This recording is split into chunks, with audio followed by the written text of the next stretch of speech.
Hindi cinema के ही man, Bollywood फिल्मों के एक्शन किंग धर्मेंद्र, जिनका असल नाम है धर्मेंद्र सिंह देओल। धर्मेंद्र का जन्म साल 1935 में पंजाब के फगवाड़ा में हुआ था। पिताजी का नाम केवल किशन देओल, माताजी का नाम सतवंत कौर है। पिता पेशे से एक स्कूल टीचर थे। पिता को लेकर धर्मेंद्र जी अपनी माँ से कहा करते थे कि उनके पिता स्कूल में उनको सबसे ज़्यादा डांटते हैं, इसलिए उनका यानी धर्मेंद्र जी को वह स्कूल ना भेजे। धर्मेंद्र बचपन में फिल्में देखने के शौकीन थे और फिल्मों में काम करने के सपने देखा करते थे। वह अक्सर अपनी इस ख्वाहिश को लेकर अपनी माँ से कहते रहते थे। बदले में उनकी माँ ने एक दिन कह दिया कि तू फिल्मों में काम करने को लेकर चिट्ठी लिखकर क्यों नहीं भेज देता। बस माँ की यही बात सुनकर उन्होंने फिल्म फेयर के न्यू टैलेंट कंपटीशन के लिए एप्लीकेशन लिखकर अपनी तस्वीरें भी भेज दी। माँ के आशीर्वाद से धर्मेंद्र उस कंपटीशन में सिलेक्ट भी हो गए। न्यू टैलेंट जीतने के बाद धर्मेंद्र पंजाब से मुंबई शिफ्ट हो गए। मुंबई जाते ही उन्होंने दिल भी तेरा हम भी तेरे फिल्म साइन कर दी और साल 1960 में धर्मेंद्र का फिल्मी करियर शुरू हो गया।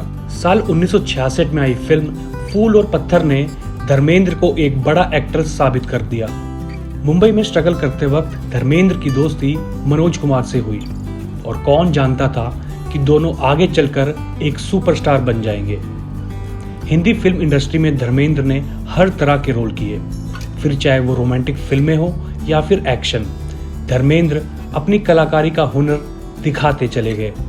फिल्म सत्यकाम में धर्मेंद्र की एवरग्रीन एक्टिंग ने सभी का दिल जीत लिया। सबने उनके काम को खूब सराहा।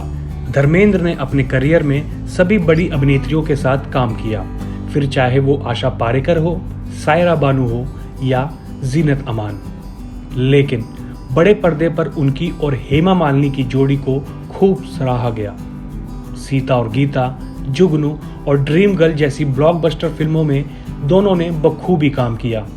फिल्म शोले में तो दोनों की लव स्टोरी ने कमाल ही कर दिया।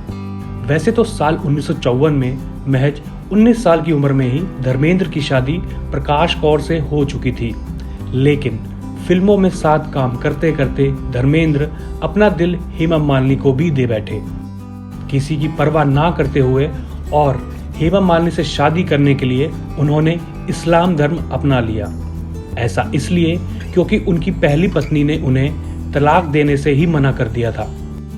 हेमा मालिनी से उनकी दूसरी शादी को लेकर काफी विवाद हुआ, लेकिन समय के साथ साथ सभी ने धर्मेंद्र और हेमा मालिनी की जोड़ी को अपना लिया।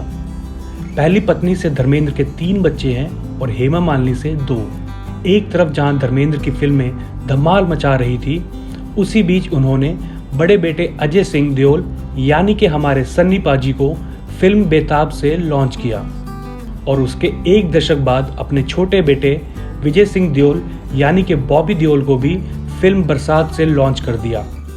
इसके अलावा अपने भतीजे अभय देओल को भी फिल्म सोचा ना था से फिल्म इंडस्ट्री में एंट्री करवा दी। फिल्मी दौर में एक समय ऐसा भी आया जब सनी देओल और धर्मेंद्र दोनों ही लीड रोल में काम किया करते थे और दोनों की हीरोइन भी एक ही हुआ करती थी। धर्मेंद्र को लेकर ऐसे बयान भी आया करते थे कि वह केवल अपने बेटों को ही इंडस्ट्री में लॉन्च करते हैं, लेकिन ऐसा नहीं था। उन्होंने हेमा मालिनी और उनकी बेटी ईशा देओल को ना सिर्फ लॉन्च किया बल्कि टेल मी ओ खुदा फिल्म में उनके साथ काम भी किया।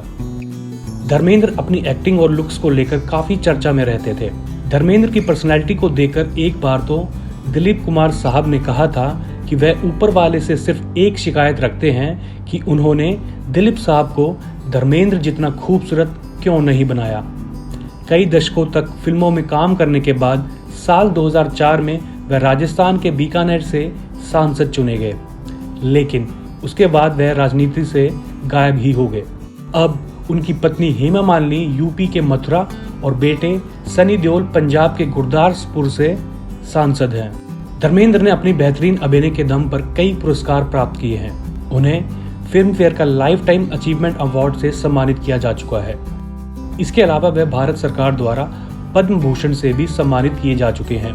सबसे अजीब बात तो ये है कि इतनी बेहतरीन और ब्लॉकबस्टर फिल्में देने के बावजूद उन्हें कभी बेस्ट एक्टर का अवार्ड नहीं मिला। शायद इतिहास के पन्नों में ही उनका नाम सुनहरे अक्षरों में लिखा जाएगा।